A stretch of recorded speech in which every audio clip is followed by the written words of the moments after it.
வணக்கம் நண்பர்களே. நான் கதை சொல்லி சுகுமாரி.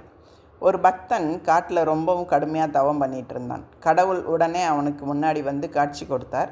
கையில் கதாயுதம் வேற வச்சுருந்தார். பக்தா, உன்னுடைய பக்தியை மெச்சினேன். உனக்கு என்ன வரம் வேணுமோ கேள், தரேன்னார். இப்படி சொன்னதுக்கப்புறம் பக்தன் சும்மா இருப்பானா? பகவானே, என்னுடைய முன்னேற்றத்துக்கு தடையாக இருக்கிற சக்திகளை உன்னுடைய கதாயுதத்தால் தாக்கி வீழ்த்தி அழிச்சிடணும். இதுதான் என்னுடைய வேண்டுகோள் அப்படின்னான். பகவான் இதை கேட்டார். முகத்திலே புன்னகை.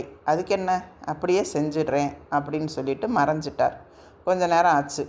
ஆண்டவன் கையில் இருந்த கதாயுதம் வேகமாக வந்தது. வரம் கேட்டானே பக்தன், அவன் மார்பையே நோக்கி வந்து தாக்க ஆரம்பிச்சிருச்சு. இப்படியே தடுமாறி கீழே விழுந்துட்டான். இது ஏதுடா, வரம் கேட்டது வம்பா போச்சு அப்படின்னு நினைக்க ஆரம்பித்து, ஐயையோ ஆண்டவனே, என்னப்பா இது, என்னுடைய முன்னேற்றத்திற்கு தடையாக இருக்கும் பகைவனை அல்லவா தாக்க சொன்னேன், நீ ஞாபக மறதியாக ஏதாவது பண்ணிவிட்டியா?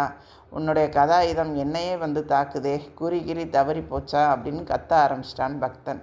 கடவுள் மறுபடியும் காட்சி கொடுத்தார். பக்தனை பார்த்து சொன்னார், பக்தா, நீ கேட்டபடி தான் நான் ஆயுதத்தை வீசினேன். ஞாபக மறதியெல்லாம் ஒன்றும் கிடையாது. குறி தவறியும் அது வந்துடலை, சரியாகத்தான் வந்திருக்கு.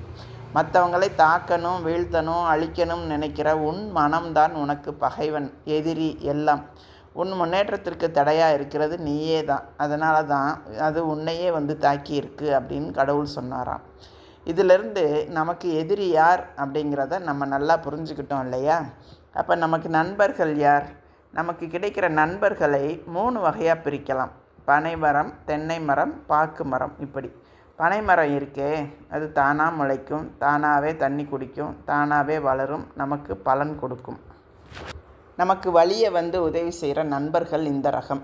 தென்னை மரம் இருக்கே, இதுக்கு எப்போவாவது தண்ணி விட்டால் போதும், வளர்ந்துடும். இது மாதிரி எப்போவாவது உதவி செஞ்சால் அதை ஞாபகம் வச்சுருந்து நமக்கு உதவி செய்கிற நண்பர்கள் தென்னை மரம் மாதிரி.